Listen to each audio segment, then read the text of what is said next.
Tu veux que ton enfant grandisse confiant, capable d'affronter le monde sans s'effondrer à chaque difficulté. Tu veux qu'il croie en lui, qu'il ose essayer, qu'il ne se laisse pas paralyser par la peur de l'échec. Mais voici le problème.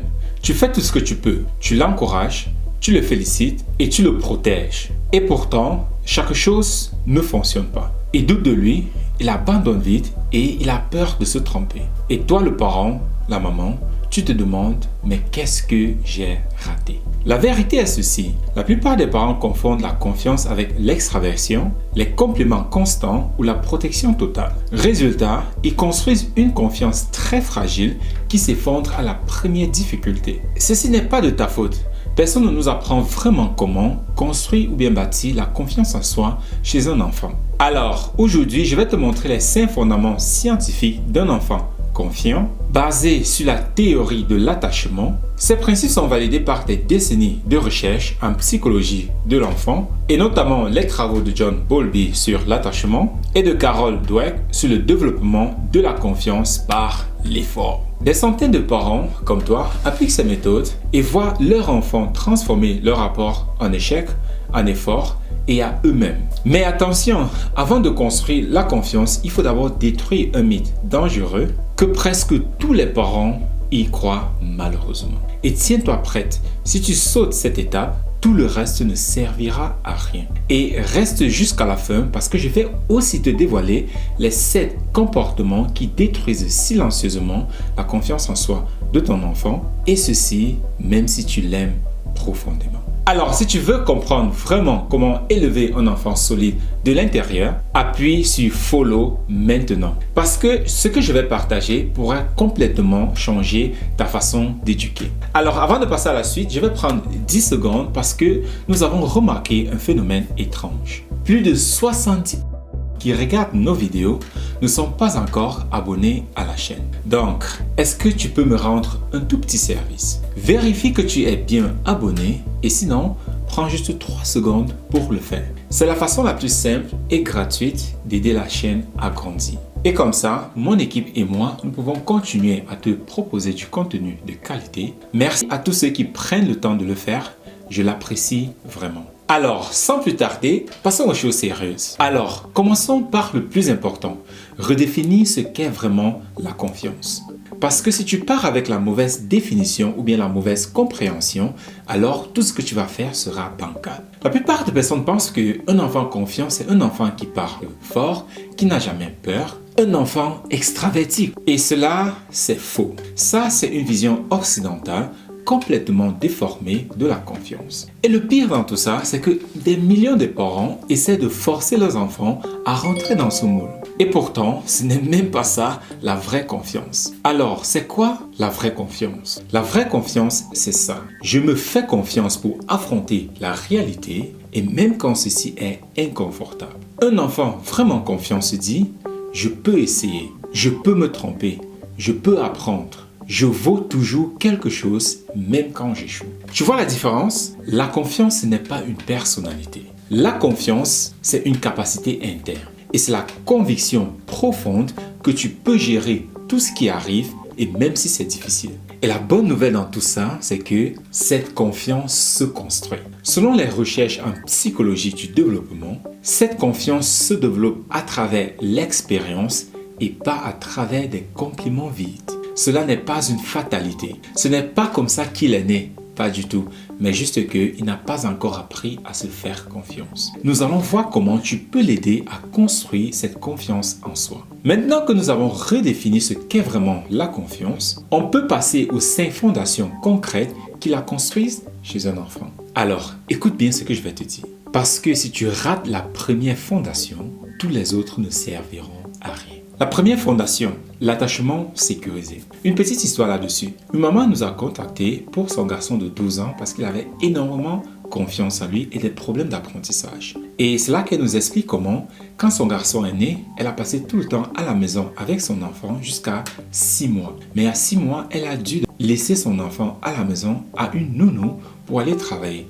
Et ce jour-là qu'elle a laissé son enfant à la maison, il n'a pas mangé du tout, il a pleuré toute la journée. Et depuis ce jour-là, elle a remarqué comment son fils était devenu différent. Et jusqu'à aujourd'hui, elle remarque cela chez son fils, comment il a perdu quelque chose. Cet attachement sécurisé, il a perdu à 6 mois et cela le poursuit jusqu'aujourd'hui dans sa vie. C'est la base de tout. Sans ça, c'est impossible de construire une vraie confiance, peu importe ce que tu fais à côté. Le principe est simple mais ultra puissant. Un enfant devient confiant parce qu'il se voit en sécurité.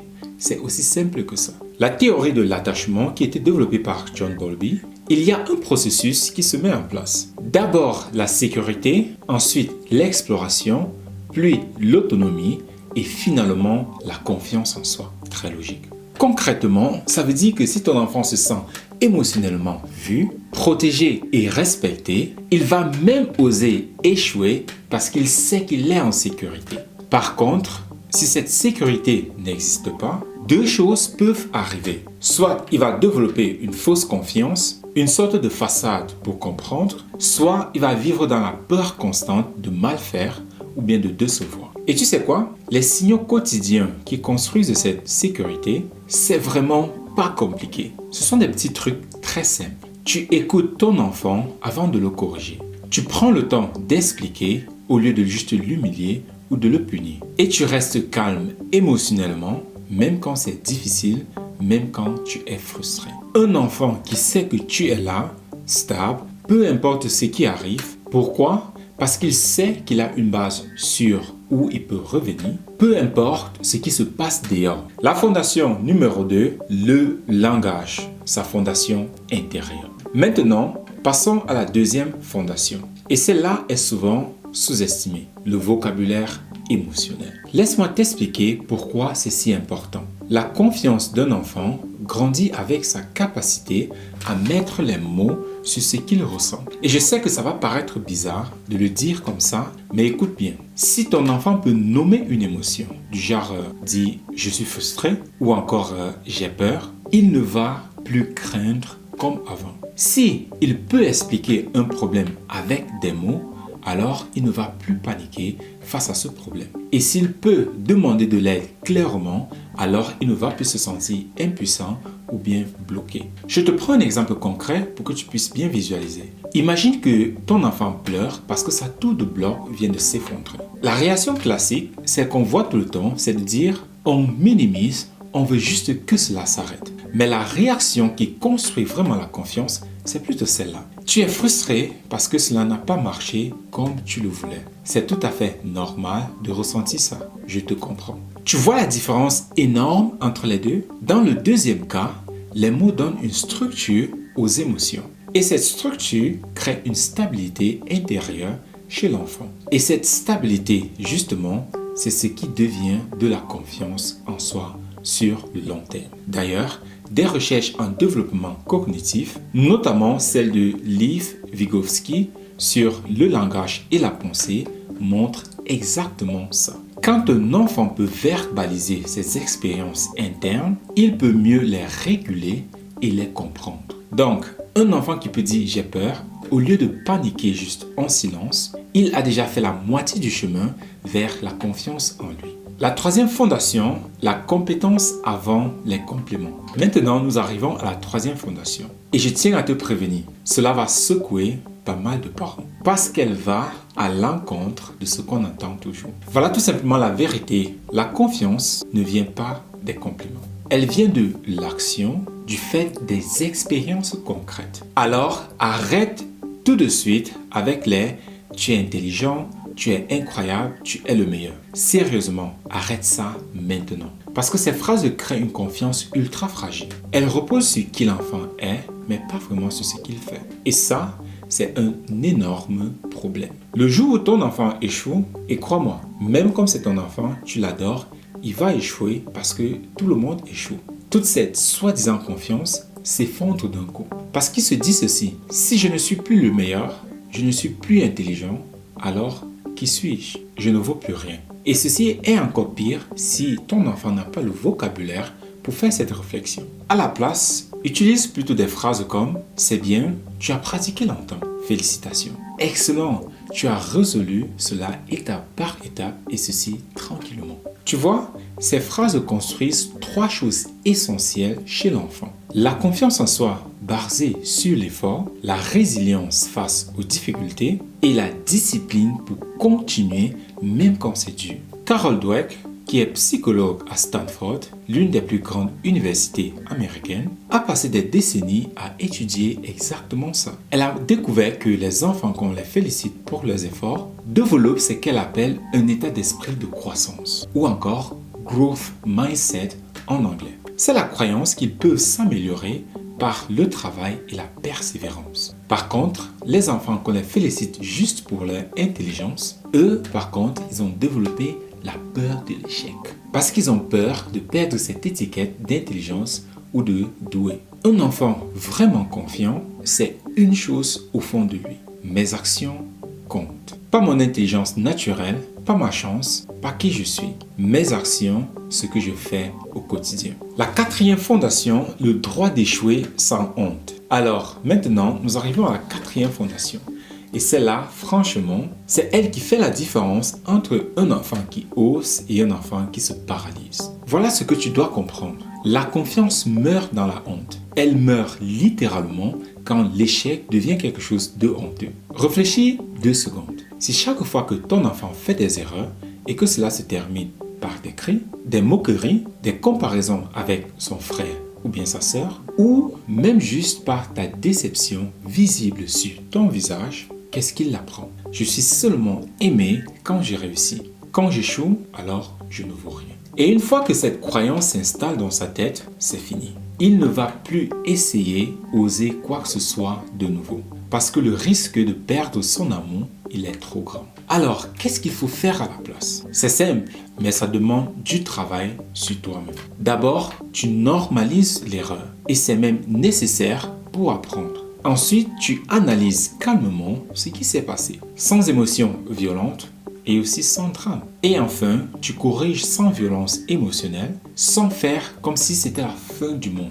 Parce que regarde bien cette équation très simple. Échec plus sécurité égale apprentissage. Ton enfant grandit, il progresse et il apprend de ses erreurs. Mais échec plus peur, ça égale blocage total. Ton enfant se fige, il n'ose plus rien. Il préfère ne rien faire plutôt que de risquer ta colère ou ta déception. Les recherches en psychologie de développement montrent d'ailleurs que les environnements où l'erreur est normalisée produisent des enfants beaucoup plus résilients et créatifs. Pourquoi? Parce qu'ils n'ont pas peur d'expérimenter, d'essayer des nouvelles approches et de prendre des risques calculés. Donc, si tu veux vraiment un enfant confiant, donne-lui le droit de se planter et ceci sans que cela ne devienne un drame familial. La 5e fondation, la confiance du parent. Et maintenant, nous arrivons à la 5e et dernière fondation. Et attention, parce que celle-là, c'est celle qui fait le plus mal quand tu comprends vraiment. Et voilà la vérité brutale. Les enfants n'écoutent pas vraiment ce que tu dis. Ils absorbent ce que toi tu es. Si tu t'excuses d'exister, si tu te sens inférieur aux autres, si tu te sens impuissant face à la vie, devine quoi? Tu transmets inconsciemment tout ça à ton enfant. Parce que ton enfant ne copie pas tes conseils. Il copie comment tu te parles à toi-même quand tu fais une erreur. Il copie comment tu réagis face aux difficultés. Et aussi, il copie comment tu gères ton stress au quotidien. Et c'est ce qu'on appelle effet miroir en psychologie du développement. Ton enfant te regarde vivre et il se dit « Ah, ok, c'est comme ça qu'on fait dans la vie. » Alors, si tu te rabaisses constamment, si tu paniques pour rien, ton enfant va intégrer exactement ces mêmes réflexes. Même si tu lui dis avec des mots magnifiques qu'il peut tout faire, qu'il est capable, qu'il doit avoir confiance en lui. Les mots ne pèsent rien face à ton exemple au quotidien. Et c'est là que ça devient difficile à entendre. Tu n'élèves pas un enfant confiant juste avec des techniques ou des phrases toutes faites. Tu modélises la confiance tous les jours par ta propre façon de vivre. Les travaux d'Albert Bandura sur l'apprentissage social montrent exactement ça. Les enfants apprennent principalement par observation et imitation. Ils regardent les adultes autour d'eux et reproduisent ce qu'ils voient. et pas ce qu'on lui dit de faire. Donc, si tu veux vraiment que ton enfant devienne confiant, alors pose-toi cette question honnêtement. Est-ce que moi, je suis confiant? Est-ce que je me fais confiance dans ma propre vie? Et si la réponse n'est pas un ferme oui, alors commence par travailler sur toi. Parce que tu ne peux pas donner ce que toi-même tu n'as pas. Bon, on arrive à la fin de cette vidéo. Alors, laisse-moi te faire un résumé rapide de ce que nous venons de voir ensemble. D'abord, on a complètement redéfini ce qu'est la vraie confiance. Très important. Et ce n'est pas être bruyant, extraverti ou parfait. C'est la capacité de se faire confiance dans la réalité et même quand les choses sont inconfortables. Et ensuite, on a vu les 5 fondations essentielles pour construire cette confiance chez ton enfant. Première fondation, l'attachement sécurisé, la base de tout. Sans sécurité émotionnelle, pas de confiance possible. Deuxième fondation, le vocabulaire émotionnel. Parce qu'un enfant qui peut nommer ce qu'il ressent, il ne le craint plus. Troisième fondament, la compétence avant les compléments. Ce sont des actions qui construisent la confiance et pas les mots vides. Quatrième fondation, le droit d'échouer sans honte. Parce que la confiance meurt dans la honte, mais grandit dans la sécurité. Et cinquième fondation, ta propre confiance en tant que parent. Parce que ton enfant observe ce que tu es, pas ce que tu dis. Maintenant, si tu veux vraiment commencer à mettre ces fondations en place dès aujourd'hui dans ta vie de famille, si tu veux un accompagnement personnalisé pour t'aider à construire cette confiance chez ton enfant de manière concrète et adaptée à ta situation, j'ai quelque chose pour toi. Tu peux me contacter en cliquant sur le premier lien en dessous dans la description. Je vais t'aider à appliquer tout cela étape par étape avec un plan d'action clair, personnalisé pour toi et ton enfant. Parce que comprendre ces principes, c'est très bien. Mais les appliquer correctement dans ta vie quotidienne, c'est là que tout change vraiment.